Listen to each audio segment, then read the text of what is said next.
Thanks. Everything's recording? It appears to be. Hey, welcome back to the Fading West podcast. Thanks for being here and tuning in today, where we talk about life's adventures and take an opportunity to hear the stories and learn from each other. So today we've got a real special trip. I'm giving it away. We've got a real special topic, and it's about a trip. This is not a one-time trip. This is sort of a multi-year, multi-journey, recurring trip. Yeah. And special guest with us today. You guys have met Andrew before. Today we've got a good friend of ours, Jordan. And Jordan, you can say hi. Hello. Very good. So Jordan is here to tell us a little bit about the Adirondacks and, his interest in them, what it means to him, and some of the fun adventures that you've had on the way. And Jordan, you've just got back from a trip there, right? Yeah, we got back on the 1st of January. Yeah. Amazing. So it's fresh in your mind. You'll be able to regale the tales to us with all the enthusiasm. This is great. Okay, so Jordan's been a good friend of ours. I think I just want to start there. Jordan has been a good friend of ours for a really, really long time. Yeah. I don't know, is it 15-ish, 10 years? 10? Yeah, at least since before high school. Yeah. So, yeah. Yeah. We've done lots of adventures together, rock climbing, canoeing. That's probably been the most of it. But anyways, he's a great guy. Really excited to have him join us today. So the other fun fact is that Andrew is also on the trip this year. And so I was not. I did not get to go, and so I'm really excited to hear about it. So without further ado, let's jump into it. And Andrew, I'll maybe let you take it away from here. Yeah, for sure. So I think I heard about these trips for the first time maybe a year ago. I saw a bunch of pictures from Jordan and some other people. But before that, I really had not heard about the Adirondacks, or maybe I heard them in passing, but didn't until a few days ago realize how beautiful a place that's so close to home. But yeah, I kind of have a first curiosity for you, Jordan. When did you first kind of learn about the Adirondacks themselves, that they existed? What drew you to them the first time? So my first time in the Adirondacks would have been when I did Persago, the 12-month Christian leadership program I did through Mediba, which is in the Haliburton area. And one of the trips we went on a lot of trips, but one of them was an ice climbing trip in February in the Adirondacks. And yeah, that was the initial introduction, was that trip. I remember driving and then getting there. It was a clear day, you could see the mountains, and just being in Lake Placid and being able to see the mountains. And for a lot of us, that was the first time we'd seen mountains, except for one guy from Germany. His name was Andreas, and he's probably these aren't really mountains. Yeah, no, he's used to the Bavarian Alps, and I remember him being these are not mountains. We have real mountains in Germany. It's whatever. These are real mountains for us. So yeah, some people might not consider them real mountains. The tallest mountain, Mount Marcy, is a little over 5,000 feet. Okay. But coming from Ontario, where the tallest peak in Ontario is 600-ish meters above sea level, so that's quick conversion, 2,000 feet. Yeah. So that's a big win. Yeah. 5,000 feet is great. Yeah. So yeah, the initial plan of the trip when you're in Persago is to ice climb, which we did do. But another portion of the trip is there's one day where Persago, the people in your program, so around 10 to 13 people, our year was 13 people, you go out and you hike the tallest mountain, Mount Marcy, in the Adirondacks. And we did that, and it was really cool. Everyone made it to the top. I remember getting to the top of the mountain, and we ascended it in cloud, And then we were like chilling up there, and all of a sudden like the clouds just like broke, and you could see No way. 360 degrees around you. And we're all like losing our minds about how Yeah. cool. Like how far you can Yeah, see. yeah, like how cool it was, and we're like, Yeah. wow, like this is the coolest thing, and you really felt like you were like an alpine explorer, and That's awesome. it just, That's really I just, yeah, I will never forget that, like feeling like I was on top of the world, Yeah. and like how cool it was, because like as you go further, the trees get shorter, and that was always something I'd like kind of seen on TV and like heard about, like like the those conditions are harsh and the trees can't grow as tall, and you're like, wow, like I got to experience like a flavor of that, because technically they are tall enough that they have what's called like an alpine zone, which is like those areas that are hit with a lot of like wind and extreme weather, so things don't grow as well. And it also means that the ecosystem is a little more sensitive in those areas. So there's no like camping allowed, or I also think you can't like dig a hole for going to the bathroom No. in those spots too. Fun fact. Do you have to? What do you do then? It's funny. So I was thinking about that, and I was using the washroom in the lodge this past week, and I was reading the instructions, and they were like, in the wintertime, if you can't dig a hole, use an outhouse or carry your waste out. So just like in a bag. Bring a doggy bag for Yeah, yourself. yeah. For I mean, yourself. I have heard of Yeah, like people that big wall climb. Obviously, you can't just like dookie off the edge of your portaledge. They have like they sell like these things like in the like these sealable plastic bags that like have like a kitty litter type perfume thing, so like absorbs all the moisture. It's not like you've got like a warm wet. Okay. Yeah. Okay, cool. On that note. Wait, so on that trip, did you just do Marcy, or did So that's typically the plan. Like when you go with Persagos, you just do Marcy and then you ice climb the rest of the trip. Our year was warm, and the climbs all fell down. I remember we were walking to this one climb. Like the ice fell off. Yeah, we were walking up to a climb, and then you just see like this sheet of ice flake off the cliff, and just and we're like, oh, guess we're not climbing that one now. It was pretty wild, like watching it just like fall and like the sound, And then thinking you're glad you were not on yeah, it. yeah, because ice climbing is dangerous enough, when the ice is hard and intact. So, yeah, I think it was the next day. They gave us the option.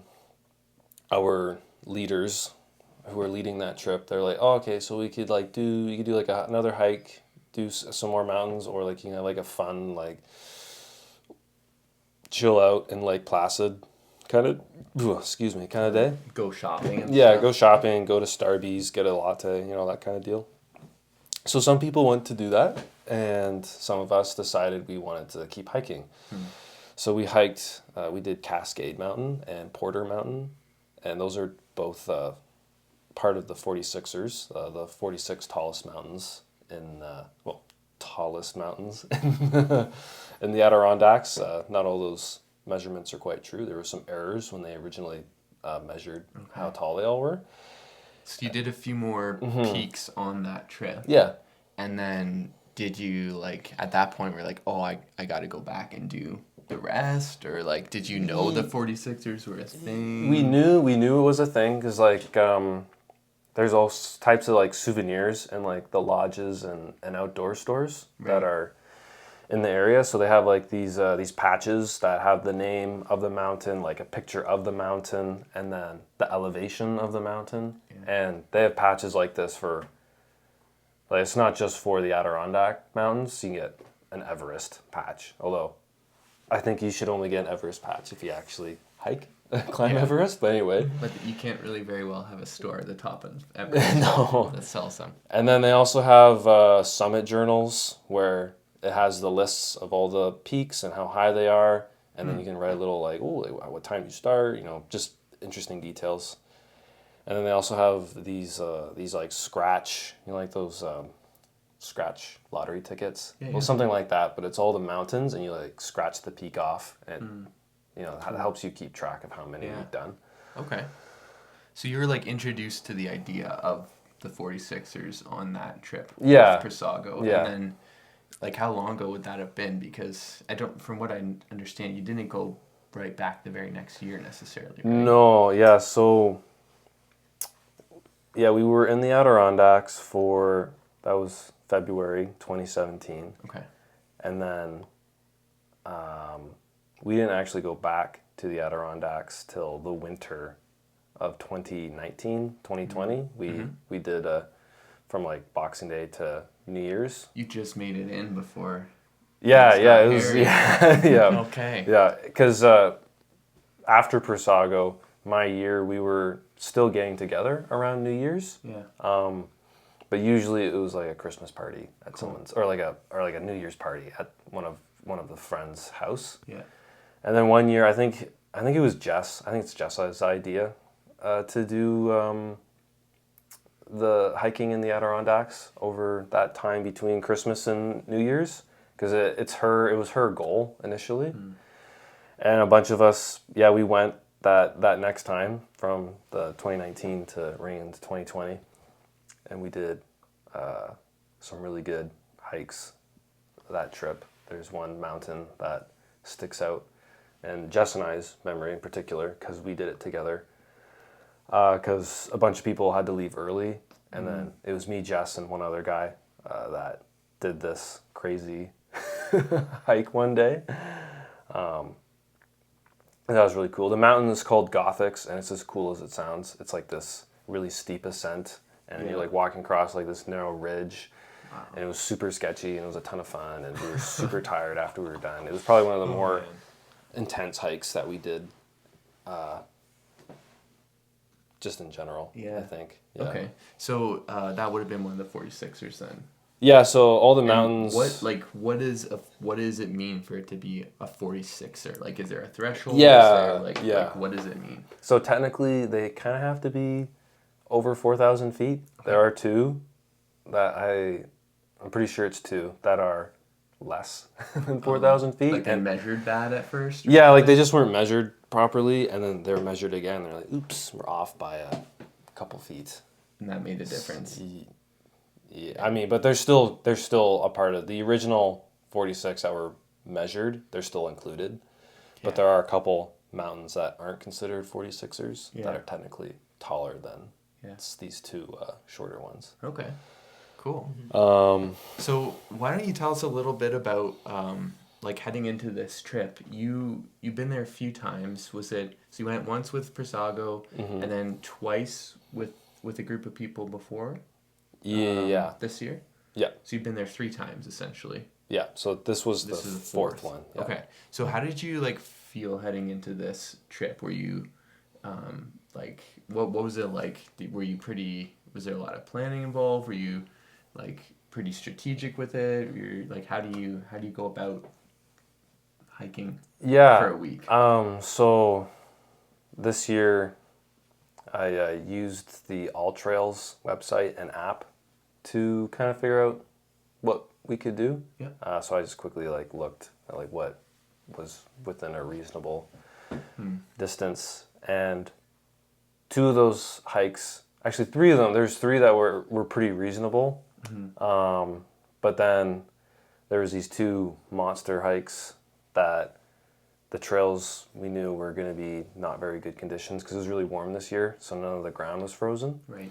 So we opted not to do those ones this year, just due to the muckiness of the situation. But yeah, I just went onto All Trails, and they kind of have, because everyone, the Adirondacks are very well traveled trails. They're a pretty popular place to go.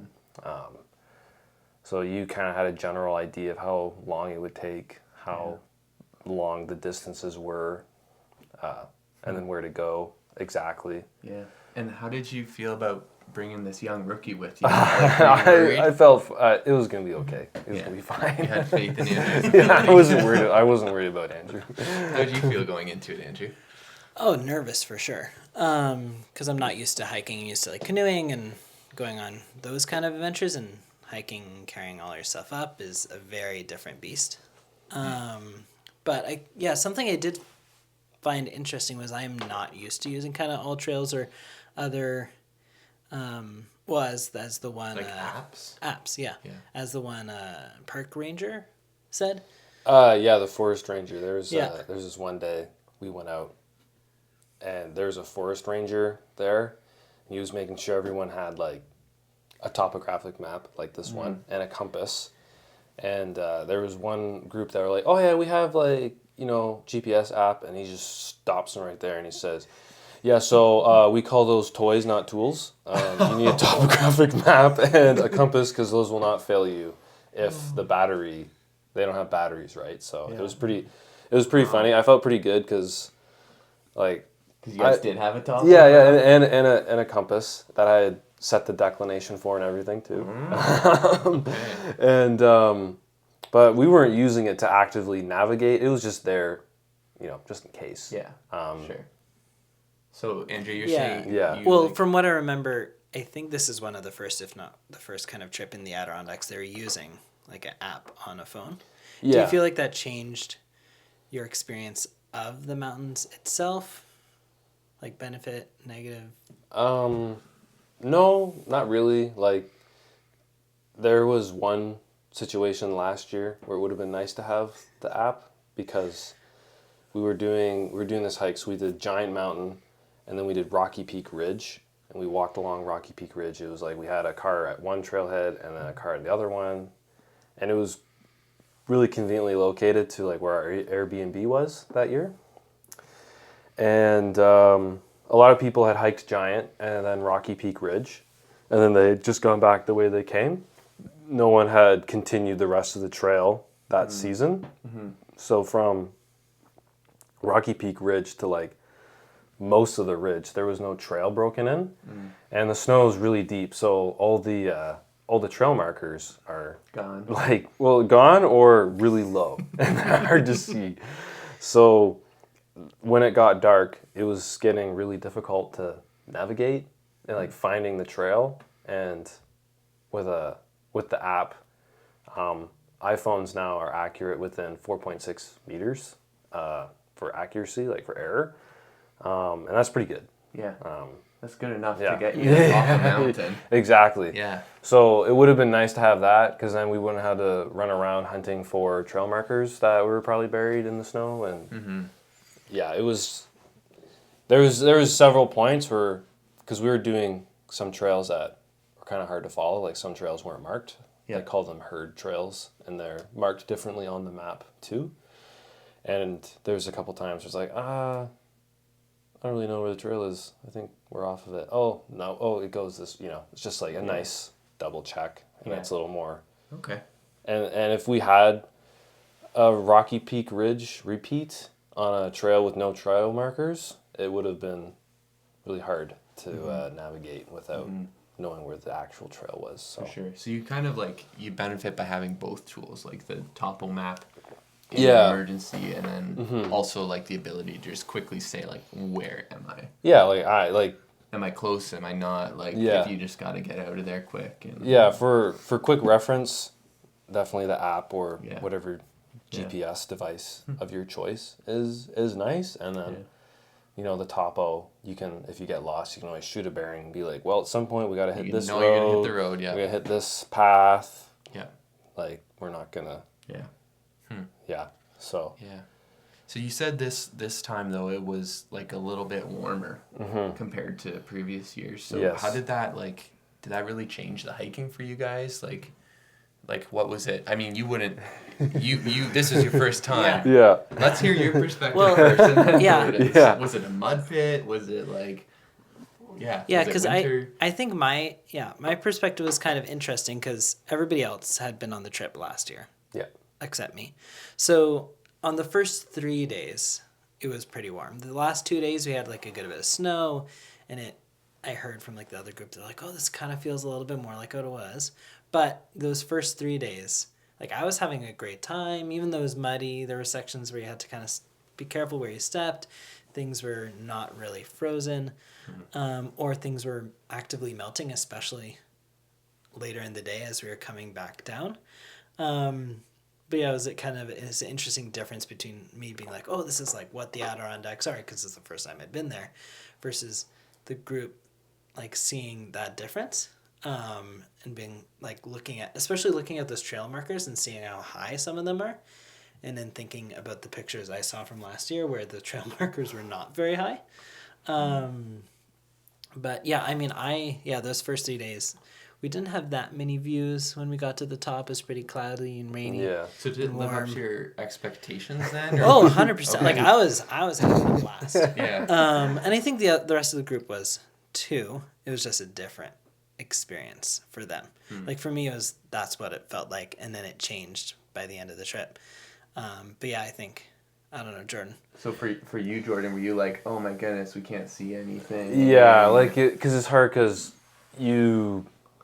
I've seen the views before and I know how like awesome they are. Yeah. So it's kind of like, oh no, we won't get to see them this year. And another thing too, because there was like no snow, I'd never actually seen the ground before. Oh yeah. And I could actually see what the trails looked like. And the park ranger that we talked to the one day, he actually shed some light on as to why some of the trails are the way they are. Because I think Jess was like, "Oh yeah, we noticed that, like some of the trails are like an actual stream that you're walking up." He's like, "Yeah, so back in the day, like in the mid 1800s, when it was kind of becoming more of a recreational place, the guides would essentially find a tributary coming down the mountain that led closest to the summit, and they made that the trail." Because it was already kind of cleared. Yeah, and that's exactly makes so much sense because Wow. we were hiking in a tributary half the time.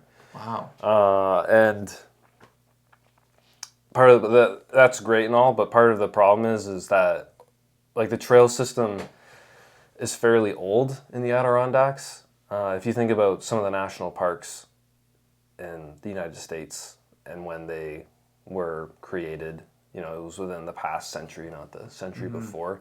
I think there was a little more thought put into those trail systems. Well, these ones are like, this is the easiest way. It's just going to go up this tributary, straight up the mountain, and as a result, there's a lot more erosion. So there's some pretty big boulders and a lot of like exposed tree roots, and it's very uneven, kind of tricky at some points. So as you were like walking up to the summit through the wintry streams, were you getting cold feet about the experience? No, my feet don't get cold. They're incredibly sweaty and gross. You were so lucky. and my boots are still fairly waterproof. So, that's funny. Yeah, because something I found really unique was at points, especially when it was frozen, like we were just walking straight up, like just like ice that seemed to have been flowing down when it froze. Yeah. Like we were hiking right up waterfalls and it felt very, very unique compared to any other hiking I've ever done. So what equipment, like what specialized equipment did you need real quick? Just like rattle off some of the things that you needed to do this trip really well. So the brand name is Micro Spikes, but they're those like chains that you put on your boots that are held on. Yeah, so not crampons for Not, climbing. yeah. But Some people I have than your yak yeah, tracks, right? Yeah, better than the yak tracks. Yeah. I have seen people with glacier crampons before. That only one time. Dedication. That'd be hard to Yeah. hike. And then snowshoes. You have to have snowshoes. If the snow's deep enough, you want snowshoes, and you have to wear snowshoes. I have heard of people getting ticketed by the forest rangers, I guess, for not wearing snowshoes. And then do you do poles? Yeah, and we have trekking poles. Okay. Yeah, hiking with poles is way better than hiking without poles. So that's like you don't, and then just your other standard like hiking stuff. Like, Yeah. You don't need. So it's kind of just traction stuff, and then even poles are standard hiking stuff. So Yeah. traction or flotation. Yeah. Okay. Yeah. Cool. This year we did not wear our snowshoes at all because there was hardly any snow. But yeah, in previous years, either you wore your snowshoes or, like Andrew was saying, you're hiking up essentially a frozen stream. So, Wow. in my opinion, easier than in the warmer temperatures because all that stuff, all that rough stuff that's been exposed through erosion is under ice and snow. It smooths the trail. out. Yeah. So I think in my opinion, the ideal condition for hiking in the Adirondacks is like a nice bed of snow on a crisp, cool day, not like a wet, cool day, like those, those nice, crisp, cold days. I think So that I would be imagine even though it's cold, you probably work up a pretty good like sweat climbing these things, and like yeah. you'd stay pretty fairly warm when you're hiking. And when you're hiking, for the most part, you're in trees. It's only really when you're on an exposed peak where that's really windy, Yeah. and if you're not moving around is when you get cold.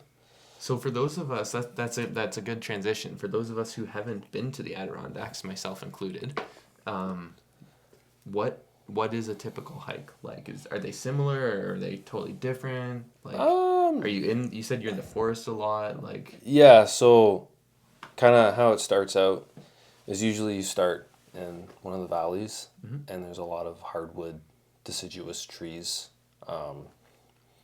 So a lot of like maples, birches, oaks, and then there's some spots with some evergreens. And then the further up you go, spruce.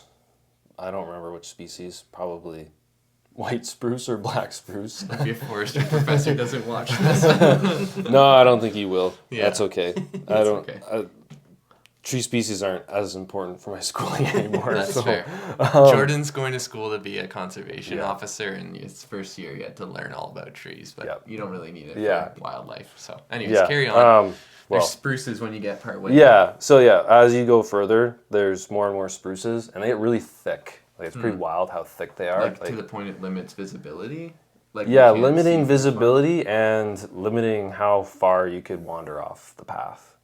And as you get further up the mountains, the shorter they get to, especially on the bigger mountains. Some of the mountains, right on the peaks, there's spruce trees. They're not very thick, but they are maybe 20 feet tall on top of the mountains.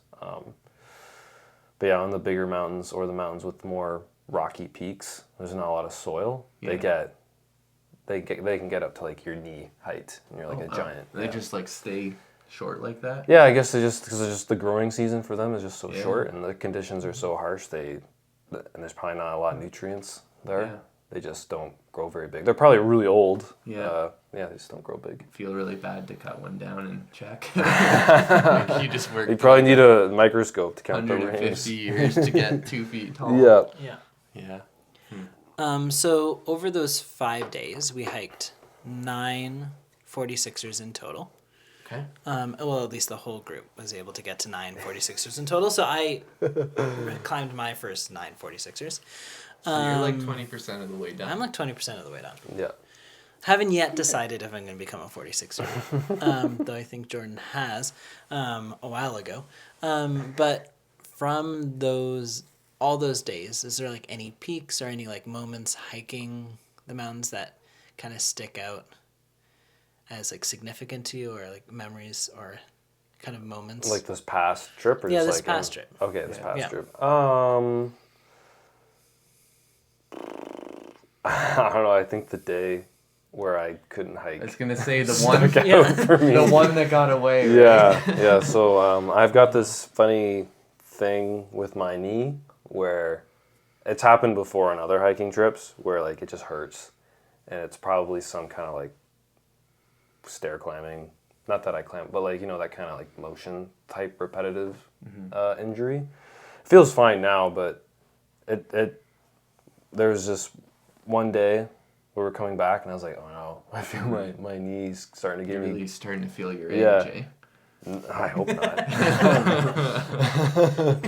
not. I'm sure it'll be fine. I don't know. My knees are like, I have grandpa knees, so when I squat up and down, you can hear them crack. It's pretty gross. Feeling your age. I don't know why, and yeah. But anyway, so I hiked in a couple kilometers and I was like, oh man, sorry guys, I probably shouldn't climb mountains today because my knee hurts. So I went back early, and I don't know, I just kind of like had some time to like sit and just like think, and I was like, I got some stuff to figure out with just life and this knee. So there is a physiotherapist that I can see through the Nice. school. Yeah. So I'll make an appointment with them. So Yeah. because I don't plan on stop hiking. That's good. I like that. What was it like when Jordan had to tap out? Well, I felt like pretty proud of Jordan for it, because that's a really like that. Obviously, he's in pain, so that helps make the decision easier.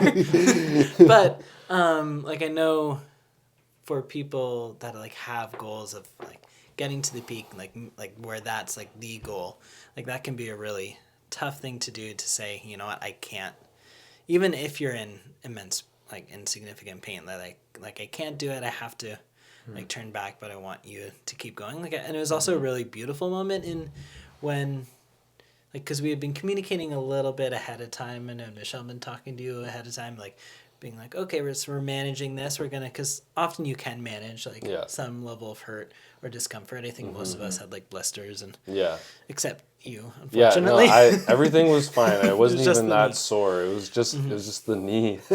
yeah, but it was like it was a beautiful moment of like us just coming together, you being like, hey, I can't go on, and then we prayed for you and cared for you, and then going on was really sad for me because we had hiked like for 3 days before that. So we felt like a big family out there. So then having one person gone, and his jokes and his comments and his just ability to lead us ahead of up these peaks was lost for that little bit.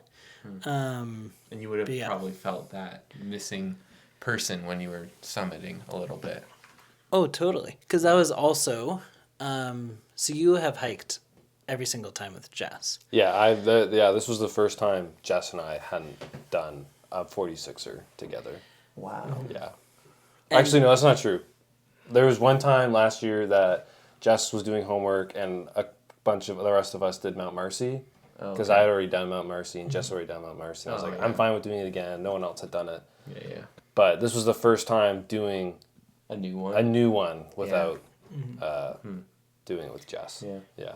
Yeah, and I know one like interesting moment is when we got to the top of Iroquois. Like that was when Jess hit 23. Yeah, so she's halfway. And that's when Jordan would have hit 23, which was, it was just like it was an exciting moment, but also a sad moment. Yeah.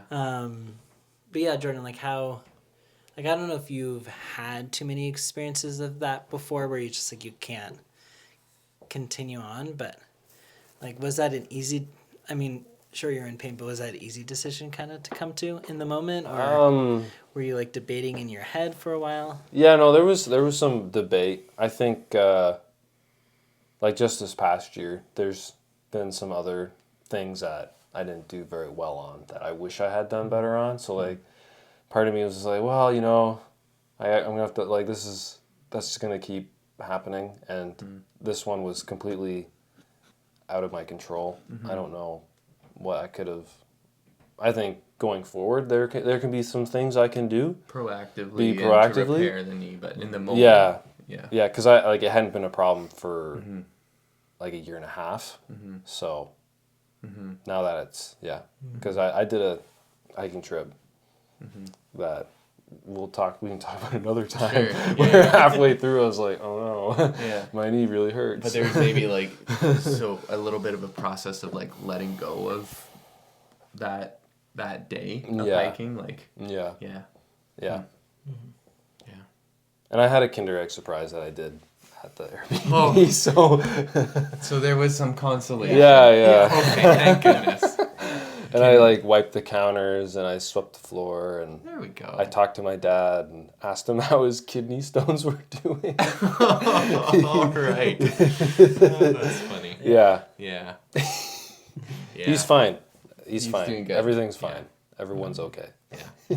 No. And like significantly, you were able to hike with us the next day. Yeah. Rest was the answer. Yeah, some strategic rest. Maybe that's like a little lesson for a big learning thing in life. Yeah, but like I want to be able to hike 5 days in a row. Yeah, but I was only like, there for 5 days. Extending the concept of like you're pushing hard for something. Maybe it's not a hike. Maybe it's something else. But like realizing when you're hitting your limits and that you can't control them, and being able to like kind of surrender that little piece and say, you know what, I'll rest and we'll try again later. Yeah. So. life lessons through hiking. Yeah.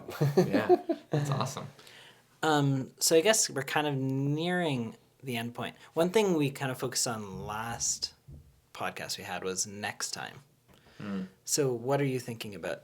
Like, is there a the next time? Adirondacks? I mean, you've done 22 Yeah. of the 46 peaks. Will there be a next time? Are you thinking about the next time? Oh yeah, no, I'm thinking. One thought I had was going out for like a weekend mission just to crush Iroquois, and then Which was the one you that was the missed? one I missed. Yeah, okay. just for that way for our next trip. I can. You're on par Yeah, with Jess. and we don't have to like think about like Jordan. You have to missed redo one. it. Yeah. We can do new mountains that are new to everyone, and then for the next trip I'm definitely gonna see a physio, and I'm assuming they're gonna give me exercises, and there's probably gonna be some supplements in there maybe too, just to help with that. And then I don't know, another thing we've been thinking about is now that the mountains are getting kind of further away, we've talked about camping out a night so that we don't have to walk as far back to the trailheads. And we can hike out, like maybe do a mountain and then stay in one of the campsites and then do another mountain, hike back. We talked about like going out again for 5 days, but like that day in the middle is at an Airbnb and gives people like a chance to dry their stuff out and recharge their batteries a little bit for an evening. Literally? And Yeah, figuratively? Yeah. Because there's campsites and then there's these shelter type sites where you have an actual roof. Yeah.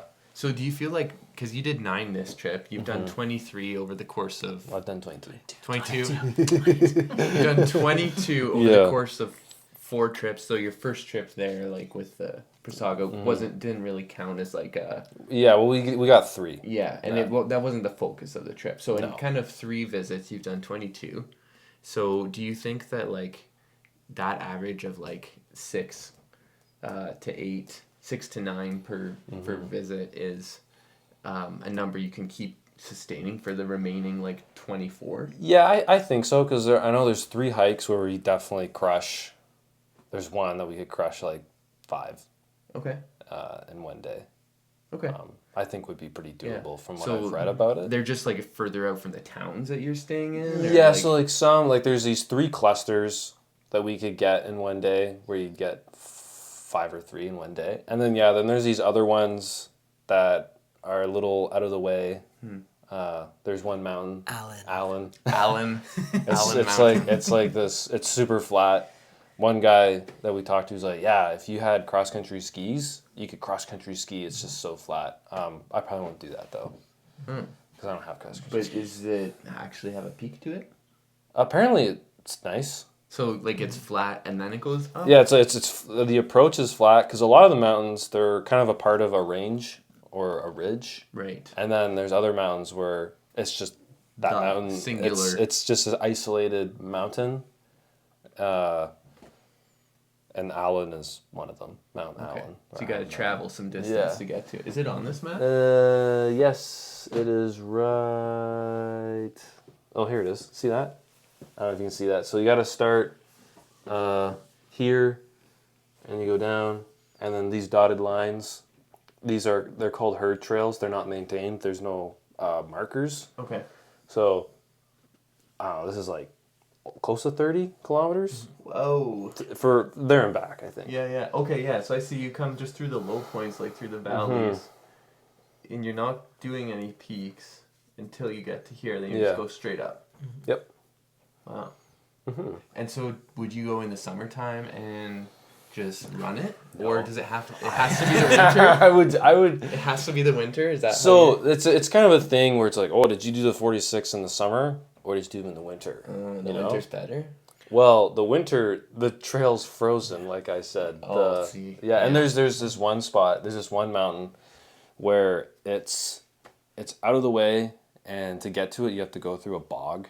Apparently, that really sucks when it's not frozen. Sure. But when it's frozen, it's no problem. It's just a flat, which is easy. Yeah.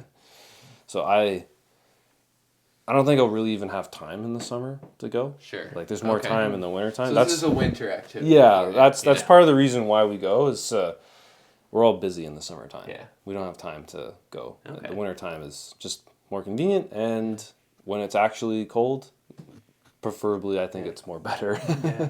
So do you have, like, next time you go, this is very much like a group event, I get in a sense, right? It's like a thing you do with a group, and really great time for, like, fellowship and team building and stuff. Do you have any, like, goals for your next time out when it comes to just, like, maybe personal goals or goals with the group? Maybe it's a goal around, like, how many you want to do, but also just, like, other, like, kind of developmental goals or anything like that? Honestly, I haven't really thought about that. I usually just think about how logistically and realistically we can do it. Okay. I leave those kind of things to the other group members who might be a little more thoughtful. Andrew, That's why you have a group. Yeah. do you have any group goals, personal developmental goals? From my one trip out. Well, no. One thing that was fun was that everybody brought different things to the group. Yeah. Like I was coming in, baby face, not knowing anything. I've never climbed a mountain. Jordan sent a message being like, "Hey, this is the routes we're gonna do." I was like, "Great." Other people were like, "Oh, this is how we do the food. This is how we're gonna do this." But then I also was like, "Hey, could I bring games?" They're like, "Yeah." So it was fun because everybody brought different kind of strengths and elements to either the hiking itself, the planning, Or just the hanging out piece. or just the hanging out piece. Which I think is one of the best things about doing things in groups is people will think about things you don't think about, or they'll have expertise that you don't have, which is really nice because some people might be out there just to crush the mountains and get to the top, and other people might help to make sure that on the way of getting there it's a pleasant experience. Got one of each Yeah. on either side of me. So, That's great. Yeah, but that's awesome to hear. There's many next times that will have to be winter. Yeah. Lots more peaks to climb, and maybe some fun winter camping where we try to stay warm, which will be a challenge. Yeah, I was looking at winter sleeping bags. Who was it? I think Mountain Hardware has a -29 bag at Mech for like $500, which is like the cheapest I could see. Those are not inexpensive. No, like because I was looking at the North Face like -40, and it was $1,000. I was like, whoa! And then this I think it was Mountain Hardware. It wasn't like a pretty sleeping bag. It was just red, no fun designs or anything. But I was like, maybe when I have more money. Maybe. Yeah, and a bivy would be Yeah. nice too to keep the wind out. Cool. Well, thank you for joining us today. I'm really glad you tuned in.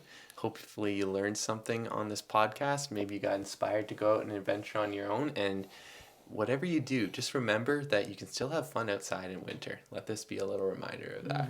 Yeah. So thank you, Jordan, for joining us. Yeah, and thanks. we'll look forward to Thanks so having much. you back, I'm sure, another time. Because there's lots more adventures that we could talk about, like the time you and I got lost in the woods together when we were 15 years old. Yep. Or, I was there too. yeah, you were there I was too. Yeah, we were all there. And he was responsible for getting us lost. I got us lost. Maybe that's why I have all this stuff. Yeah, 'Cause this I don't like getting internal conflict. Yeah, this Any logistics. experience is good experience. Yeah, we'll have to process through that together. Yeah. Anyways, thanks for tuning in today. Really glad you're here. And subscribe so you can get the next episode when it comes out. Bye.